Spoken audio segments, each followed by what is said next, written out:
Welcome है भाई सभी दोस्तों का हमारे YouTube चैनल अंकित सक्सेस स्टडी वे में। चैनल को सब्सक्राइब करें और बेल आइकन को प्रेस करें और उस पर ऑल पर क्लिक करें, जिससे हमारे द्वारा बनाई गई वीडियो के नोटिफिकेशन टाइम टू टाइम आप पर पहुंच सके। हम नवीनतम अंकगणित आर्स अग्रवाल का संपूर्ण हल करवा रहे हैं बहुत ही आसान तरीके से। तो आप क्या करें, वीडियो को लाइक करें, अपने सभी दोस्तों से शेयर करें। मोस्ट वेलकम भाई सभी दोस्तों का आज के सेशन में। तो आज स्टार्ट करते हैं क्वेश्चन नंबर 76 से। क्वेश्चन नंबर 76 में क्या कहा है, देखो, यदि a तथा b पूर्णांक हो, यदि a तथा b क्या हो, पूर्णांक हो, और b का मान 0 से बड़ा हो, तो दो पूर्णांक q और r ऐसे होंगे कि चार विकल्प दिए गए हैं। तो जो पहला विकल्प है, पहले विकल्प के ऊपर भी चर्चा करते हैं। जो पहला विकल्प है, विकल्प नंबर a, यदि a बराबर बी क्यू प्लस आर, जहां जो r है वो 0 से बड़ा है या 0 के इक्वल है और b से क्या है भाई, छोटा है। b से क्या है, छोटा है। समझो बात को। यहां पर जो a है, जो a है वो काम किसका कर रहा है, वो काम कर रहा है भाज्य का। किसका काम कर रहा है, भाज्य का। और ये जो b है, ये जो b है ये काम कर रहा है भाजक, ठीक है। और q क्या हुआ, q हुआ भागफल और r हुआ शेषफल। r क्या हुआ, r हुआ शेषफल। तो समझते हैं, देखो एक एग्जांपल से, जैसा मैंने लिया 5, क्या लिया 5, और इसको हम डिवाइड कर रहे हैं 7 को। किससे डिवाइड, 5 से डिवाइड कर रहे हैं 7 को। तो एक बार गया इसका टेबुलेशन में, कितना बचा यहाँ पर 5, और 7 में से 5 गया, कितना बचेगा 2। 7 में 5 गया, कितना बचेगा 2। तो हमेशा जो शेषफल होता है, हमेशा जो शेषफल होता है वह भाज्य से, भाज्य से तो हमेशा छोटा होगा। भाज्य से क्या होगा, हमेशा छोटा होगा। यदि भाज्य हमारा कितना, यदि भाज्य नहीं सॉरी भाजक, भाजक से क्या होगा, हमेशा छोटा होगा। भाजक से हमेशा छोटा इसलिए होगा क्योंकि यहाँ 5 से हम जब भी भाग लगाएंगे, 5 से हम जब भी यहाँ भाग लगाएंगे, तो जो भाज्य भाजक के बराबर हो, भाज्य भाजक के बराबर हो तब भी भाग एक बार चली जाती है, या फिर भाज्य भाजक से जब बड़ा हो तब जाती है भाग, ठीक है। तो यहाँ पर जो शेषफल आना है 2 आ सकता है, या फिर इससे छोटा 3, 4, 0, यानी 0 भी आ सकता है। तो ये वाली जो कंडीशन है इसमें यही कहा गया है कि जो शेषफल है r, जो शेषफल r है उसका मान तो 0 भी हो सकता है, मतलब यहाँ 0 भी आ सकता है, सही बात है, 0 भी आ सकता है, और 0 से बड़ा, 0 से बड़ा भी आ गया है। मान लो कि 5 का पड़ा हम 10 में भाग लगाएंगे, 5 नहीं 10, तो शेषफल 0 भी आ सकता है, और 0 से बड़ा तो आ ही सकता है। और लेकिन b से छोटा होगा, हाँ, भाजक से हमेशा क्या होगा, इसका मान छोटा होगा, ठीक है। तो इसलिए इसका ऑप्शन कौन सा हो गया, ए हो चुका है। तो राइट आंसर क्या हुआ भाई, इसका राइट आंसर हुआ इसका ए, ठीक है। चलते हैं क्वेश्चन नंबर 77 की ओर। तो क्वेश्चन नंबर 77 में देखो क्या कहा है, a तथा b दो वास्तविक संख्याएं ऐसी हैं कि a b बराबर 0। तो a b बराबर कितना दे रखा है, इसमें 0। तो चारों के चारों ऑप्शन सभी को सही से लगेंगे कि चारों के चार से सही है, लेकिन सबसे ज्यादा बेस्ट और बढ़िया जो इसका आंसर है वो ऑप्शन नंबर बी। वे क्या है, ऑप्शन नंबर बी है इसका राइट आंसर। सुनो क्यों हो, देखो a का मान 0 हो तब भी ये 0 हो जाएगा, b का मान 0 रखेंगे तब भी ये 0 हो जाएगा, या फिर ऑप्शन में एक और चीज दी गई है, a या b में से, a या b दोनों में से कोई भी प्रत्येक 0 होगा तब भी हो जाएगा, ठीक है। तो a 0 हो या फिर b 0 हो या दोनों 0 हो तब भी हो जाएगा 0 हो, या इन दोनों में से कोई 0 कर दो तब भी 0 जाएगा। जो इसके अलग 3 ऑप्शन है उनमें कुछ एक का कंडीशन दी गई है, लेकिन इसमें सारी कंडीशन दी गई है जिससे a और b जो है 0 के बराबर हो जाए। इसलिए जो इसका राइट ऑप्शन होगा, इसका राइट आंसर क्या होगा, इसका राइट ऑप्शन होगा बी, ठीक।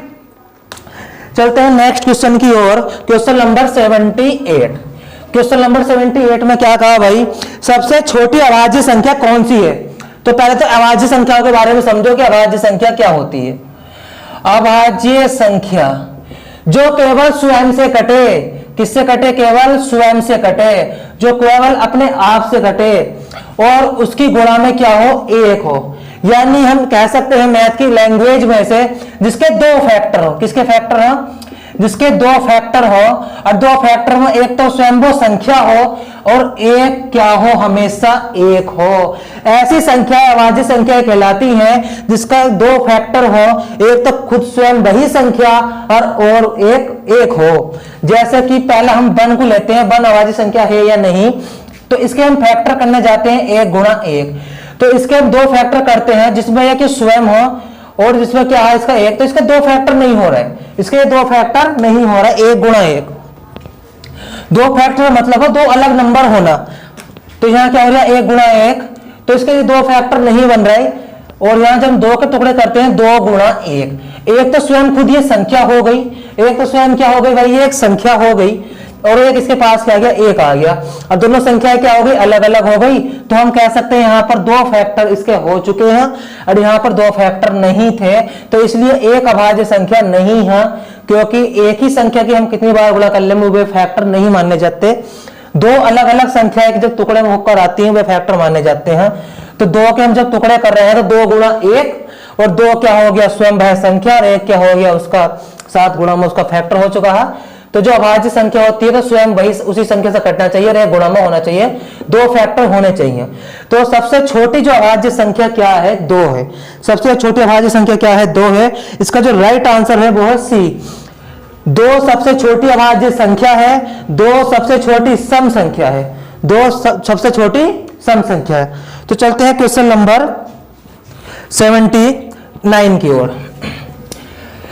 देखो भाई 79 में क्या कहा गया है, 79 70 से छोटी अभाज्य संख्या कितनी है, तो 70 से छोटी अभाज्य संख्या गिन लेंगे, 2 3 5 7 गिन लो, कितनी संख्याएं होंगी, 19 होंगी।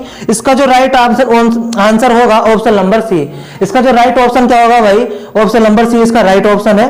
ठीक है, चलते हैं अगले क्वेश्चन की ओर, क्वेश्चन नंबर 80। तो क्या कहा, देखो क्वेश्चन नंबर 80 में कहा गया है कि 50 तथा 90 के बीच सभी अभाज्य संख्याओं का योग कितना है।